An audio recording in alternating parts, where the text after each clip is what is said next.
Bread વિના પણ sandwich બની શકે છે? હા friends, hello friends, welcome to kitchen art. Friends, આજે આપણે લીલા વટાણાની સેન્ડવિચ બનાવીશું બ્રેડ વગર. સાથે બનાવીશું તેનો સ્પેશિયલ મસાલો સ્ટફિંગ માટે.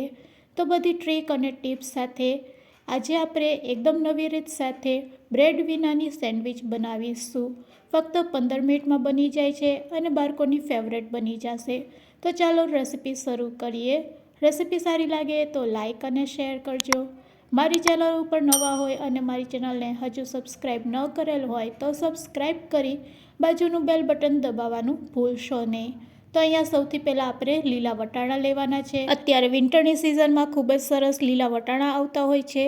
તો 1 વાટકા જેટલા આપણે લીલા વટાણા લેવાના છે. અહીંયા આપણે મેઝરમેન્ટ માટે 1 વાટકી પસંદ કરી લેવાની.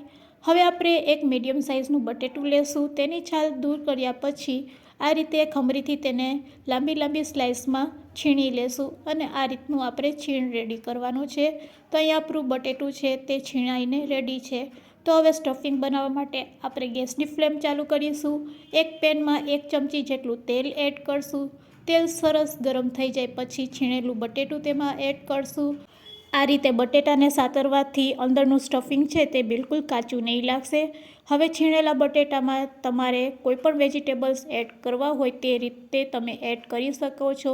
તો અહીંયા મેં છીણેલું ગાજર લીધું છે, કોબી લીધી છે અને થોડીક ડુંગળી પણ સમારીને લીધી છે.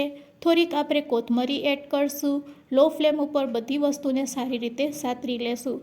આ સ્ટફિંગની જગ્યાએ જો તમારે સેન્ડવિચમાં આપણે જે રીતે બાફેલા બટેટાનો માવો બનાવીએ છીએ તે રીતે પણ તમે સ્ટફિંગ બનાવીને લઈ શકો છો. અહીંયા આપણે વેજીટેબલને ફૂલ પકાવવાના નથી. બસ આ રીતે થોડીક વાર સાતળ્યા પછી તેમાં આપણે પિઝા મસાલો તેમજ ઓરેગાનો નાખશું અને મારી પાસે ગ્રીન કલરની ચટણીનો પાવડર છે તો તે પણ હું એડ કરીશ. સાથે સ્વાદ મુજબ મીઠું અને તમારા ઘરમાં જે પણ સોસ હોય તે 1 ચમચી તમારે એડ કરી દેવાનો. તમારા સ્વાદ મુજબ ટમેટો કેચઅપ અથવા તો ગ્રીન ચટણી અથવા તો રેડ સોસ પણ તમે એડ કરી શકો છો. બસ બધી વસ્તુને સારી રીતે મિક્સ કરી લેવાની અને બસ હવે આપણે ગેસની ફ્લેમ બંધ કરી દઈશું.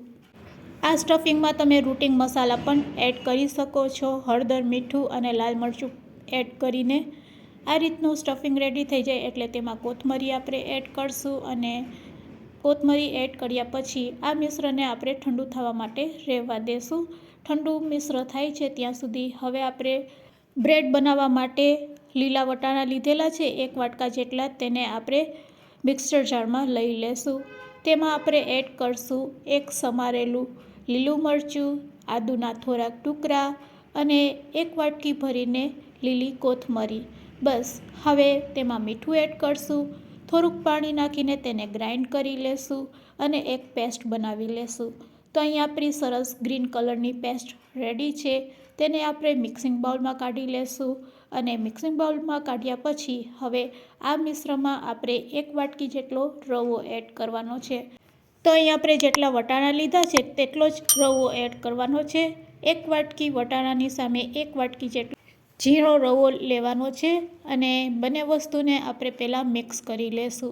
આ રીતે મિક્સ કરવાથી રવો છે એ મિશ્ર સાથે સરસ મિક્સ થઈ જશે અને વટાણાની ફ્લેવર છે તે રવા સાથે મિક્સ થઈ જશે. આ રીતે મિક્સ કર્યા પછી હવે તેમાં આપણે પાણી એડ કરવાનું છે. તો અહીંયા આપણે પાણી કેટલું એડ કરશું? તો અહીંયા આપણે મિશ્રણને ઘટ્ટ રાખવાનું છે એટલે આ રીતે થોડુંક પાણી નાખીને ફરીથી આપણે સારી રીતે તેને મિક્સ કરી લેશું અને મિશ્રણને હવે 10 મિનિટ માટે રેસ્ટ આપીશું. અહીંયા રવો છે એ સરસ પલળી જાય અને ફૂલી જાય તેના માટે 10 મિનિટ માટે રેસ્ટ આપીશું. તો હવે તમે જોઈ શકો છો રવો સરસ આપણો સોફ્ટ થઈ ગયો છે અને બેટર આપણું થોડુંક ઘટ્ટ પણ લાગી રહ્યું છે. તો હવે આ સ્ટેજ ઉપર ફરીથી આપણે થોડુંક પાણી એડ કરવાનું છે.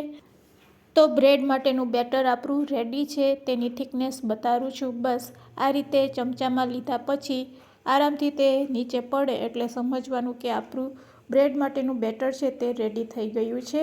હવે તેમાં 1 ચમચી જેટલો આપણે ઈનો એડ કરશું અને એક્ટિવેટ કરવા માટે તેમાં અડધી ચમચી જેટલું પાણી એડ કરશું અને મિશ્ર સાથે મિક્સ કરી લેશું. બસ હવે આપણે ટોસ્ટર લેશું અને ટોસ્ટરને ગરમ પહેલાં કરી લેશું. ટોસ્ટર ગરમ થાય પછી તેને આપણે ખોલી લેશું અને સ્વિચ છે તે બંધ કરી દેવાની.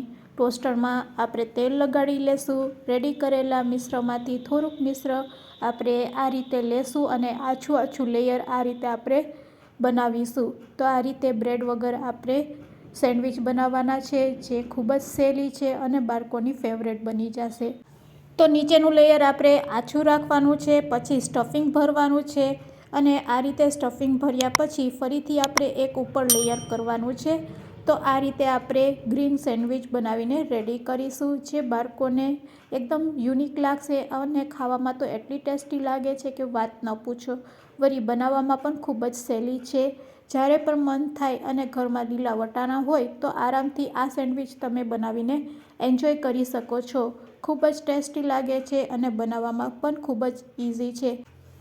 તો સ્ટફિંગ એડ કર્યા પછી હવે આપણે ફરીથી બેટરનું લેયર તેના ઉપર આ રીતે લગાડી દેશું અને બંને ઉપર આ રીતે લેયર લાગી જાય પછી ઉપરથી થોડુંક આપણે તેલ લગાડી દઈશું અને તેલ લગાડ્યા પછી આપણે ટોસ્ટરને બંધ કરીશું અને તેની સ્વિચ ચાલુ કરીશું. તો આ રીતે તેલ લગાડ્યા પછી ગાર્નિશિંગ માટે મેં થોડી કોથમીર તેના ઉપર રાખેલી છે.